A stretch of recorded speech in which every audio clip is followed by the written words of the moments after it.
Part 1. Part 1. You will hear a conversation between a police officer and a woman who witnessed an accident. First, you have some time to look at questions 1 to 4.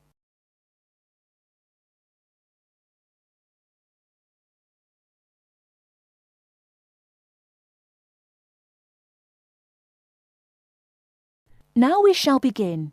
You should answer the questions as you listen, because you will not hear the recording a second time. Listen carefully and answer questions 1 to 4. Hello, madam. I understand you witnessed the accident. Have you got a few minutes to tell me what you saw? Yes, no problem. I don't have to be back at work for a while, so I'm pleased to help. Did you actually see what happened? Yes, I was standing over there, near the bus stop. I was on my way to get something for lunch and just happened to be looking at a shop across the road. That's when I saw the red car come out from the junction over there. You don't happen to know what time it occurred, do you? Well, I left work for my lunch break at 1, and it's only about 10 minutes walk away, the office, I mean. So it might have been about 10 past 1. Although I did pop into the shop for something, so it was probably closer to 1:15. So it pulled out of Monk's Road, that's the road over there, straight onto High Street. That's right, yes. Did you get a view of who was in the car? There were 3 of them. 2 in the front, the driver of course, someone in the passenger seat, and there was someone in the back. They were quite young. I doubt if they were much older than 20. Anyway, they came speeding out of the side road over there and hit that lady's bicycle. The driver didn't bother to stop to find out if she was okay. He just drove off along the main road towards the town centre. Is the woman okay? She should be fine. She banged her head when she came off the bike, so we've called for an ambulance. They always like to check you out in case you have concussion. But no, she seems fine. Before you hear the rest of the conversation, you have some time to look at questions 5 to 10.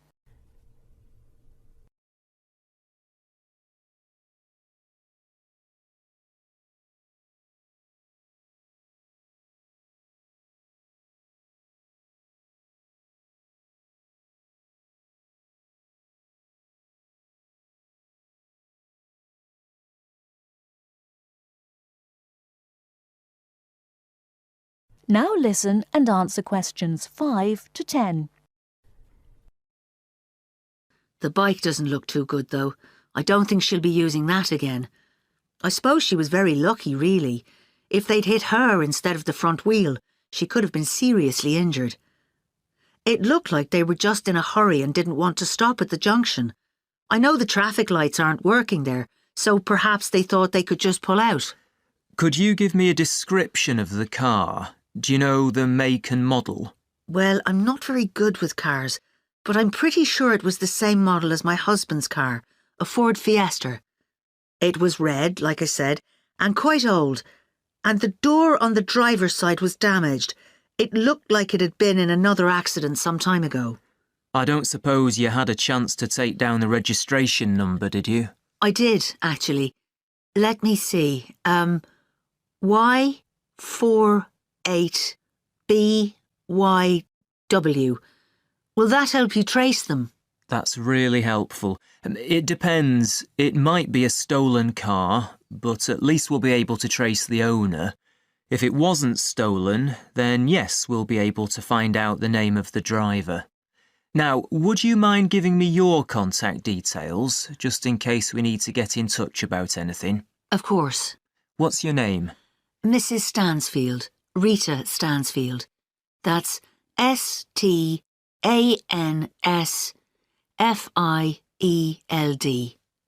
And your address, Mrs. Stansfield? 19 Althorpe Road, Bradford. That's ALTHORPE. Have you got a telephone number we can get you on? Yes, it's 0232 566 788. And do you have a mobile number? Yes. 07834 889 772. That's great, Mrs. Stansfield. As I said, we may get in touch if we need any further information, but probably what you've told me is enough. Thanks for your time. No problem. I'm glad to have been of help.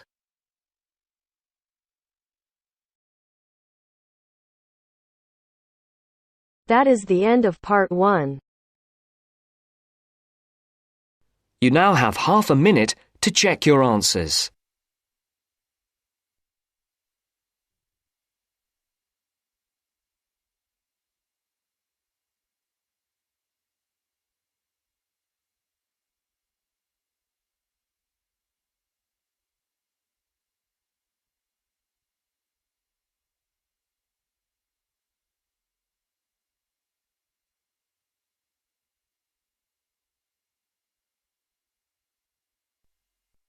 Now turns to part 2. Part 2. You will hear part of a radio programme in which the manager of the Apollo Leisure Centre is interviewed about the centre. First, you have some time to look at questions 11 to 16.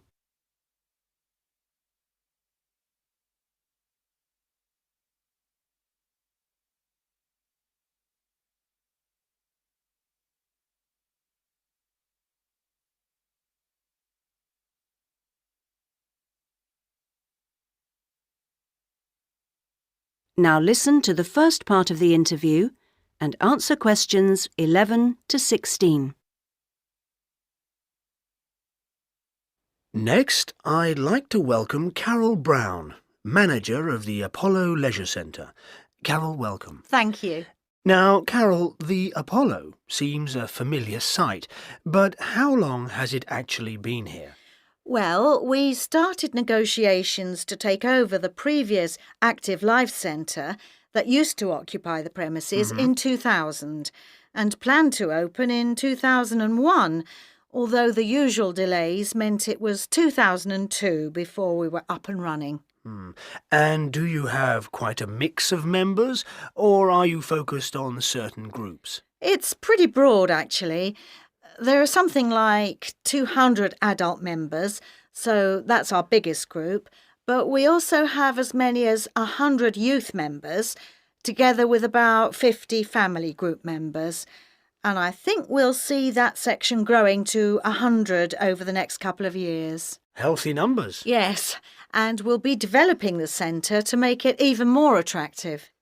We're hoping eventually to build in a rock climbing wall, which would make a useful addition. We've already opened our swimming pool, which is hugely popular, and we'll have a massage room open within 12 months. Now, I understand you have different categories of membership? Yes, to suit every pocket. Blue membership includes all facilities for the member and a guest at all times, which is good for people with unpredictable timetables. If you can make it during daytime hours, red membership gives you excellent returns for your fee. As for only half price, you can use all the facilities during the day, and they're actually less crowded then. Green membership is designed for people who are only able to come infrequently, and so, of course, costs less. And there are chances to socialise? Oh, certainly. Our cafe is very popular and is a nice place to wind down and chat after working out or whatever. In fact, while it used to shut at 8, we've extended that to 9 now, with last orders taken at 8:30. It serves a whole range of food and drink. So if someone wants to join, what do they do? Come and see us. We'll give you all the details. The induction process takes about an hour and a quarter, which includes 3/4 of an hour on average with a personal trainer, and something like half an hour being shown round the different facilities. So we'd be well looked after? Definitely. Now you have some time to look at questions 17 to 20.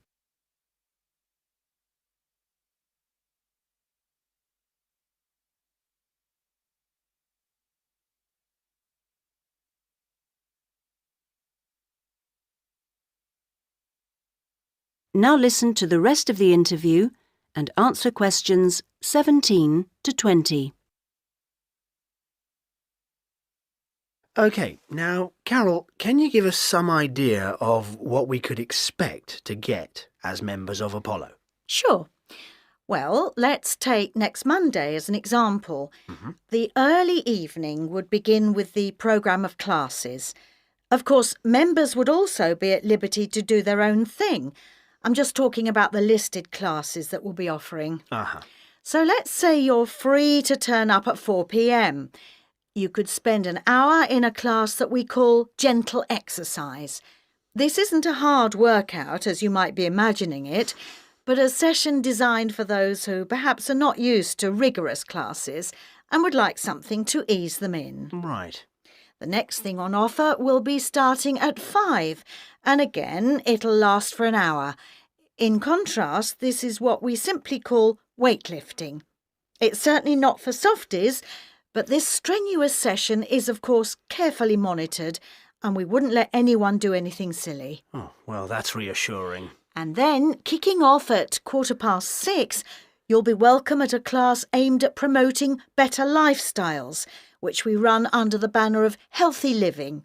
We'll give you all sorts of useful advice about just living better. Oh, sounds easier than working out. And probably at least as important. And rounds the evening off nicely. Oh no, we still have one more offering. Oh. These days, so many people are working, frankly, more than they should be. And we try to combat the stress that creates by encouraging those who can to take part in the class we call relaxation. You can learn lots of helpful techniques for staying calm when you think everything's going terribly. Now you're talking. So we'll see you on Monday. Now... That is the end of part 2. You now have half a minute to check your answers.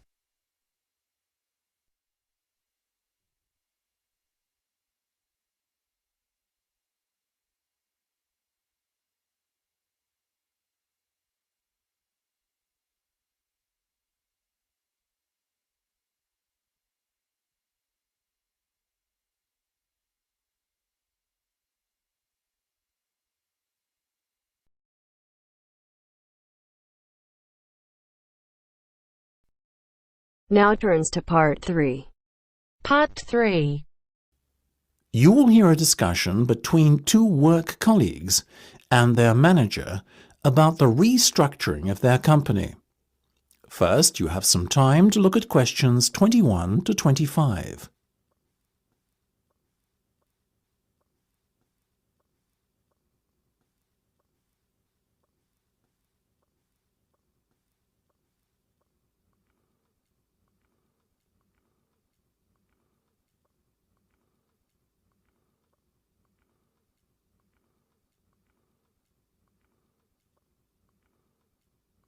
Now listen carefully and answer questions 21 to 25.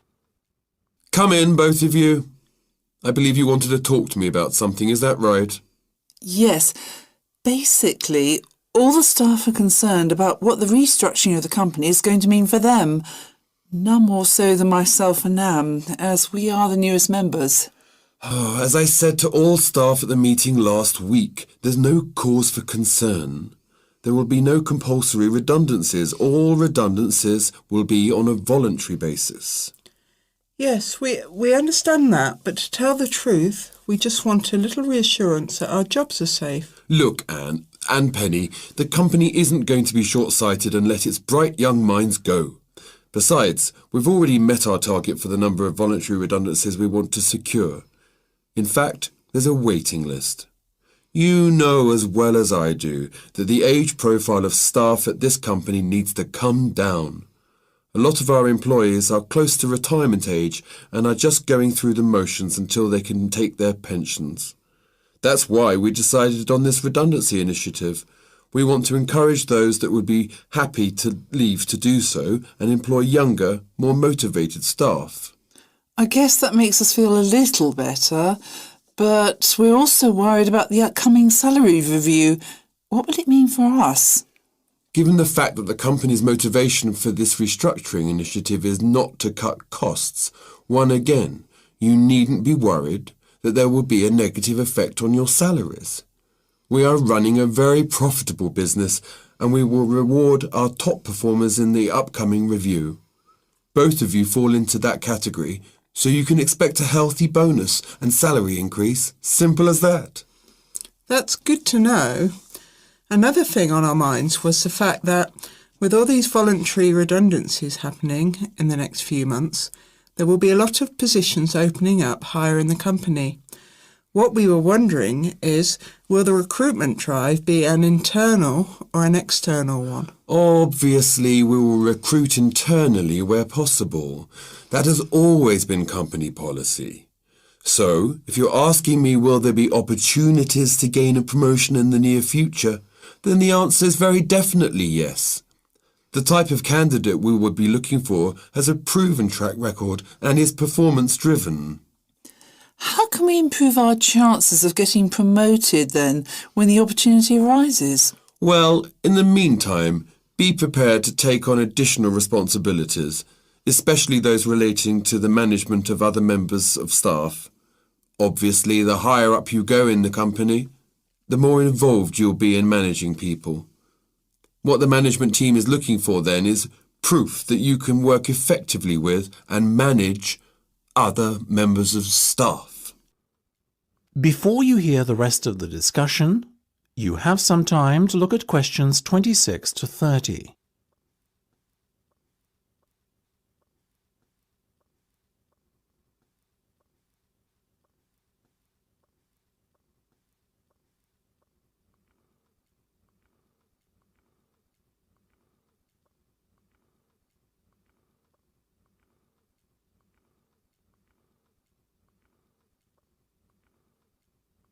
Now listen and answer questions 26 to 30.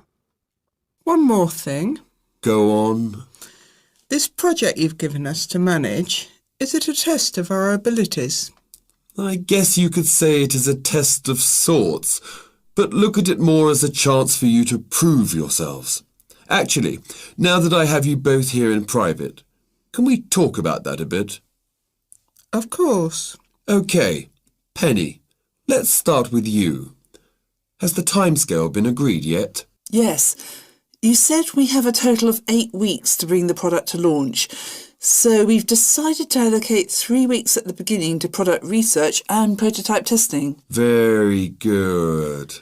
Then after that, we are going to spend a further 3 weeks formulating our marketing strategy and doing some research and testing on a sample of the target market itself to get some feedback. And presumably the last 2 weeks will be devoted to the launch? Exactly. Now, let's talk estimated costs. Well, you've given us a total budget of £100,000. Of that, we're allocating 50% to product development and testing, a further 25% to marketing, and £25,000 will be spent on the launch.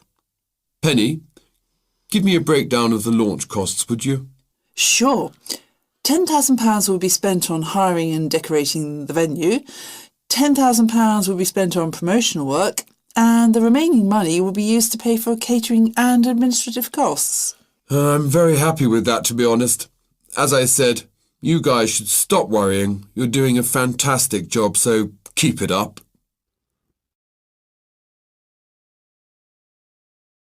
That is the end of part 3. You now have half a minute to check your answers.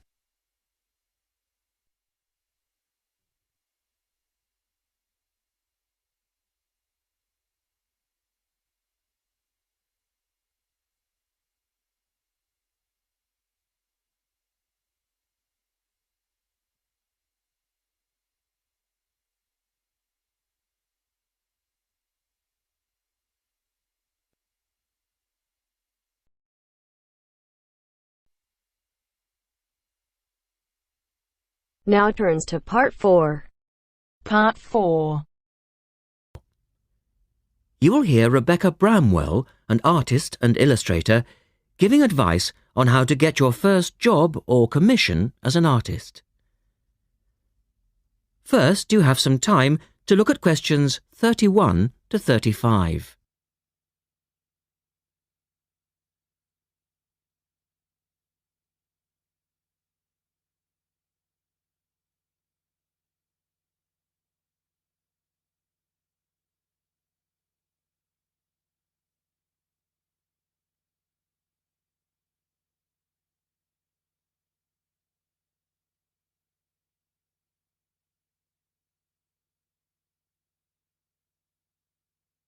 Now listen carefully and answer questions 31 to 35.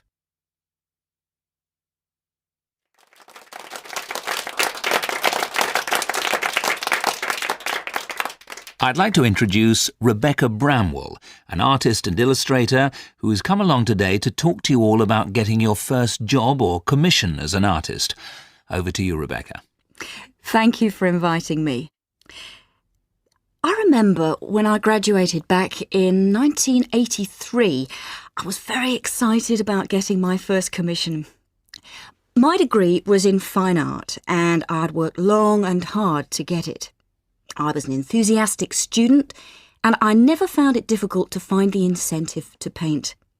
I think as a student you're pushed along by fellow students and tutors and the driving force is there. However, when you leave college, you find yourself saying things like, I'll have one more cup of coffee and then I'll sit down to work. I hate to admit it, but I say it myself. Suddenly, it isn't finding the inspiration or getting the right paper that's a problem. It's you. In my view, there are a number of reasons why this happens. It's a real challenge making a decent living as a new artist. You have to find a market for your work. Often you work freelance and need to take samples or portfolios of your work from place to place. These experiences are common to a lot of professional people. But artists also have to bare their souls to the world, in a way. More than anything, they want praise. If people don't like what they create, then it can be a very emotional and upsetting experience hearing them say this. I began to realise that these problems were preventing me from having a career in art, and so I decided to experiment. I was a painter, but I started to dabble in illustration, drawing pictures for books, cards, and this offered me the opportunity to become more emotionally detached from my work. I was no longer producing images from the heart, but developing images for a specified subject, taking a more practical approach. I began to develop a collection of my illustrations, which I put into a portfolio and started to carry around with me to show prospective clients and employers. But it was still tricky because publishers, for example, want to know that your drawings will reproduce well in a book. But without having had any work published, it's hard to prove this.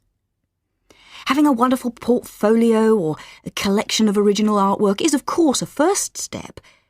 But what most potential clients would like to see is printed artwork, and without this evidence, they tend to hold back still when it comes to offering a contract. Look at questions 36 to 40.